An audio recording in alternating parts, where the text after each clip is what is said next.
Bonjour à tous et bienvenue en ce jour 7 de notre défi 10-30 où nous prions ensemble les prières de la Bible. Aujourd'hui, une prière qui peut tout changer.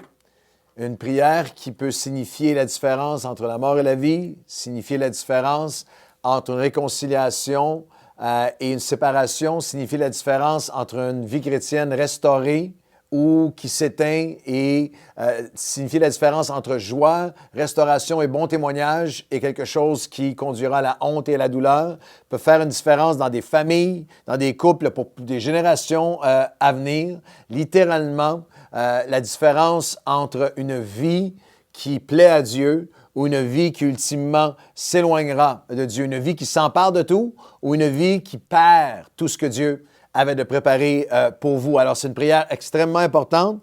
C'est la prière de David dans le psaume 51. Nous allons regarder au psaume 51 dans un instant. La prière de David, l'homme qu'on a appelé, que la Bible appelle l'homme selon le cœur de Dieu. Et une des raisons pour lesquelles David était l'homme selon le cœur de Dieu, c'est qu'il savait, oui, répondre à Dieu. C'est un homme de foi. Il savait se reposer en Dieu. Il savait comment représenter Dieu. Il savait se réjouir en Dieu. Il savait comment rétablir les choses en Dieu. C'est un combattant, c'est un guerrier, c'est un homme de louange. Il se réjouit en Dieu. Mais un des secrets de la vie de David, c'est qu'il savait aussi comment revenir à Dieu. Il savait comment se repentir. La prière de David dans le psaume 51 est une prière que nous devons, que nous aurons à prier, non seulement au jour de notre salut, lorsque nous donnons notre vie au Seigneur, au commencement de notre vie, mais que nous devons apprendre à prier comme un style de vie. Quelle erreur terrible que de penser que la repentance n'est qu'une porte d'entrée au début et que par la suite, combien de chrétiens se sont repentis pour devenir chrétiens, pour par la suite vivre une vie d'endurcissement où ils ne savent plus comment se repentir devant Dieu parce qu'ils ont péché. Lorsque nous parlons de David, un bref regard sur sa vie est tellement important. Nous parlons d'un jeune homme qui vient d'une famille dysfonctionnelle.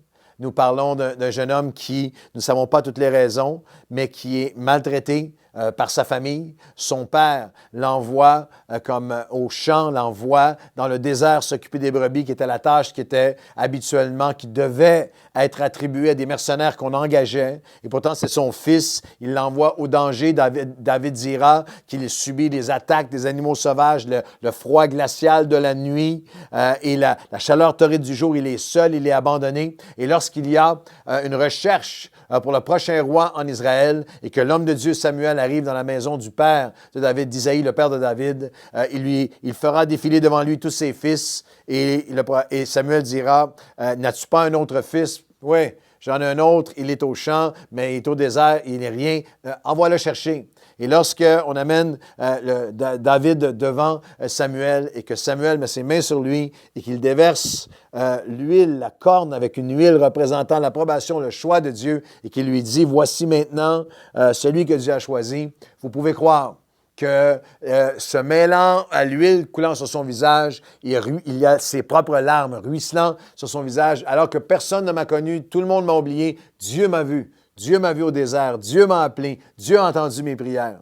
Et il y a cet espoir qui le conduira jusqu'à le face-à-face avec le géant. Et il abattra le géant et il pense maintenant entrer dans sa destinée. C'est un jour, c'est comme vous et moi, quel que soit notre arrière-plan, nous venons à Dieu, nous marchons avec lui et Dieu nous donne des moments de victoire, des moments d'accomplissement. Mais aussi ces moments de déchirement personnel alors qu'il a été rejeté par son propre père et qu'il pense trouver un père spirituel en Saül. Et Saül qui devient jaloux de lui et qui se met à le pourchasser. Toute cette douleur et toute cette solitude pour finalement trouver un Jonathan, un frère pour l'aider, pour le soutenir. Et voir Dieu le bénir, se retrouver dans le palais, voir Jonathan disparaître, se retrouver seul. Et dans un moment fatidique, David se retrouve seul alors qu'il devrait être au combat. Les années passent. Et c'est souvent alors que les années passent dans notre vie chrétienne que nous relâchons certaines gardes, que nous nous permettons ce que nous ne nous serions jamais permis auparavant. Et sur le toit de sa maison, alors qu'il devrait être au combat, David se permet un regard. Il se permet un regard de convoitise envers une femme qui est la femme d'un autre, qui le conduira à l'adultère, au mensonge, le conduira au meurtre, le conduira à vouloir tout couvrir. Et alors qu'il a tout couvert, alors qu'il pense avoir couvert tous les angles et que personne ne le saura jamais. Une petite phrase dans l'Ancien Testament qui dit « Mais ce que David a fait déplut à l'Éternel. » Et un homme de Dieu vient mettre son doigt dans son visage et lui dit « C'est toi l'homme qui a péché, c'est toi. » Et dans ce moment, David est comme foudroyé et il a un choix qui est votre choix et le mien. Il a un choix de cacher son péché, il a un choix de le couvrir, de le rationaliser, de le justifier, d'accuser d'autres, de couvrir et de s'endurcir, ou il a le choix de s'agenouiller devant Dieu et de répandre son cœur dans une prière de repentance. Et alors que le prophète a dit « C'est toi l'homme », il titube et on le retrouve dans les marches du palais alors qu'il répand son âme devant Dieu. Et c'est là que nous lisons le psaume 51, une prière de repentance. La prière avec la révélation de la vraie repentance. La repentance, c'est un changement de direction.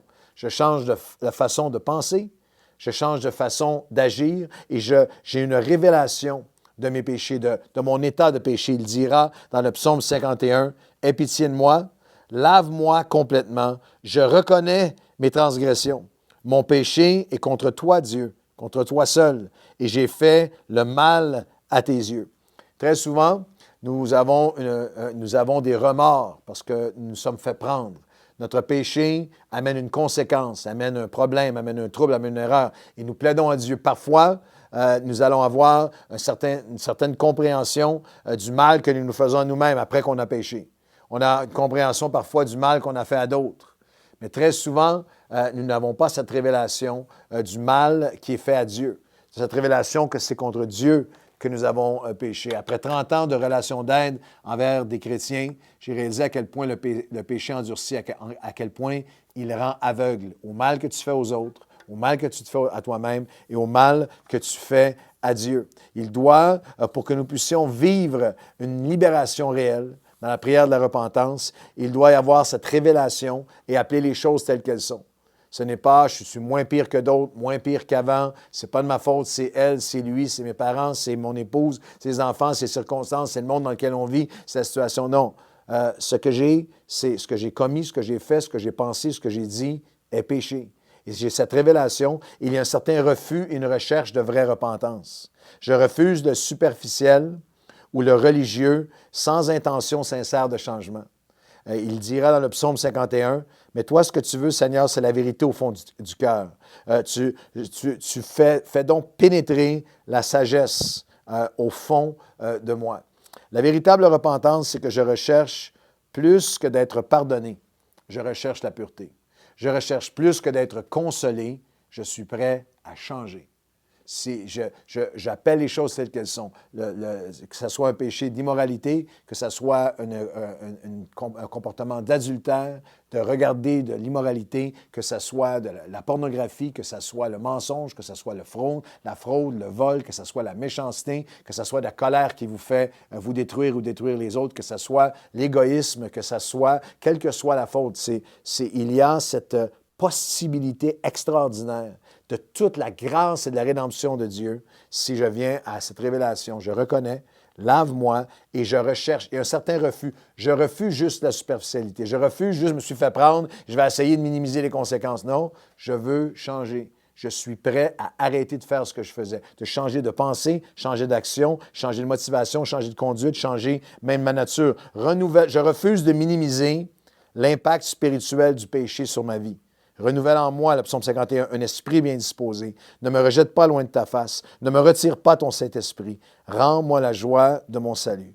Et alors les os qui ont été brisés retrouveront la joie. Je ne veux pas, dans ce moment de prière, je ne veux pas entrer dans tous les débats qu'il peut y avoir théologiques, à savoir qu'est-ce qui veut dire vraiment « ne me retire pas ton esprit ». Non, je suis scellé par l'esprit, je ne peux pas perdre mon salut, etc., etc. Au-delà de tout cela, David disait une réalité importante, bien qu'il soit dans l'Ancienne Alliance, une réalité pour nous aujourd'hui dans la Nouvelle Alliance, c'est que le péché nous coupe de cette présence de Dieu, des délices de Dieu, de la parole de Dieu, de la joie d'être avec lui, de cette sentiment, cette paix, ce bonheur de le louer. Lorsque le péché demeure sans repentance, il vient à éteindre tout le reste. Il n'y a pas de personne qui vit connaissant Dieu dans le péché, qui continue à se délecter de sa parole, qui continue à être en sa présence, à aimer, prier et servir. Il y a un refroidissement de toutes choses, un brisement de toutes choses. Et la révélation de la vraie repentance, avec cette recherche de changement, va amener une restauration de la vraie repentance. Il dira, crée en moi un cœur pur, renouvelle en moi un esprit bien disposé. Alors, j'enseignerai à nouveau tes voies et les pécheurs reviendront à toi. Répands tes bienfaits sur moi à nouveau et rebâtis les murs de ton peuple. Seigneur, ouvre mes lèvres et ma bouche publiera tes louanges. C'est très, très simple, très puissant, très solennel, très personnel, cette prière. C'est l'Esprit de Dieu qui vous appelle aujourd'hui à dire, as-tu besoin de venir à moi, à venir au Père avec repentance, en reconnaissant ce qui est péché, en refusant une seconde de plus de vous endurcir, de le rationaliser, et en venant à lui en disant, Seigneur, crée en moi un cœur pur. Ce que tu veux, ce n'est pas à l'extérieur. Il y a même un endroit dans le psaume 51 où il dit, si tu aurais voulu les sacrifices extérieurs de la religion superficielle, je t'en aurais donné. Mais les sacrifices que tu ne refuseras jamais, ô Dieu, c'est un esprit qui est brisé, qui vient avec repentance. Et alors, il peut y avoir une restauration de votre liberté, de votre louange et de votre lumière. Alors, je vais enseigner à nouveau. Je vais être capable que ma vie soit un témoignage à nouveau.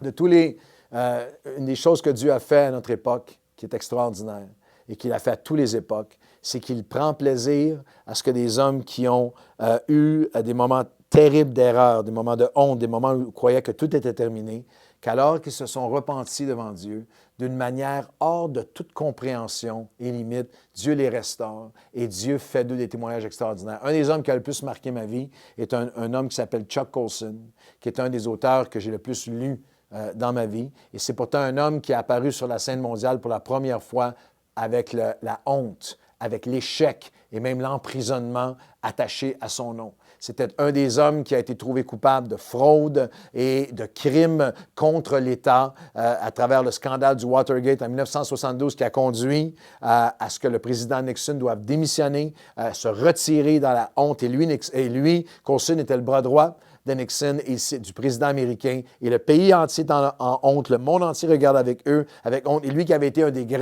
des plus grands, se retrouve dans une cellule de prison. Et dans le fond de sa cellule de prison, il vient à Dieu. Un aumônier lui partage l'Évangile. Il se repent sincèrement. Il demande pardon à tous. Il fait amende honorable. Il reconnaît des crimes même dont il n'avait même pas été trouvé coupable. Il était coupable. On n'avait pas de preuves contre lui. Il reconnaît tout. Et alors qu'il est en prison, Dieu dépose, il pense que ça avait fini, mais Dieu dépose une semence dans son cœur. Et lorsqu'il sort de prison, il commence à se donner à un ministère qui s'appelle Prison Fellowship, un ministère pour aider les prisonniers.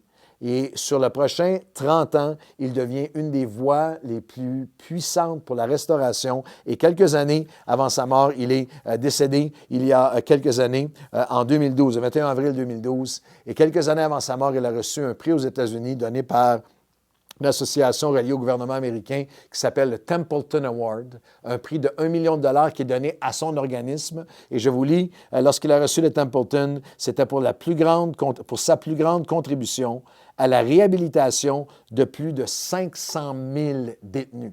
Un homme qui, arrêté la photo, au fond de sa cellule, on pense que ça avait fini, mais comme David dans le psaume 51, lève sa voix vers Dieu avec repentance, et Dieu non seulement restaure sa joie, sa lumière, sa louange, sa liberté, mais il restaure la lumière de son témoignage et de sa douleur. Les os qui avaient été brisés deviennent une source de joie. Il veut et peut faire la même chose pour moi et la même chose pour vous. Ne cachez pas le péché une journée de plus. Ne le couvrez pas, ne vous endurcissez pas. Aujourd'hui, prions ensemble et disons, Seigneur, crée en moi un cœur pur, renouvelle en moi un esprit bien disposé, et celui qui est infiniment fidèle va nous restaurer aujourd'hui. Seigneur, je prie pour chaque personne qui se joint à moi par la prière en ce moment, s'il y a besoin de repentance aujourd'hui, demain, dans une autre saison de notre vie, que nous soyons humbles de cœur, que nous soyons tendre de cœur, que nous refusions de nous endurcir, refusions la superficialité ou le blâme ou la rationalisation, refusons l'incrédulité qui nous fait dire « Non, je ne pourrai jamais changer, je suis trop attaché à ceci, je ne peux pas changer. » Seigneur, remplis nos cœurs de foi, de révélation, qu'alors que nous venons à toi, tu peux et tu vas créer un cœur pur, qu'il n'est pas trop tard et que tu peux restaurer notre lumière pour que nous puissions briller à nouveau. Au nom de Jésus. Amen et Amen.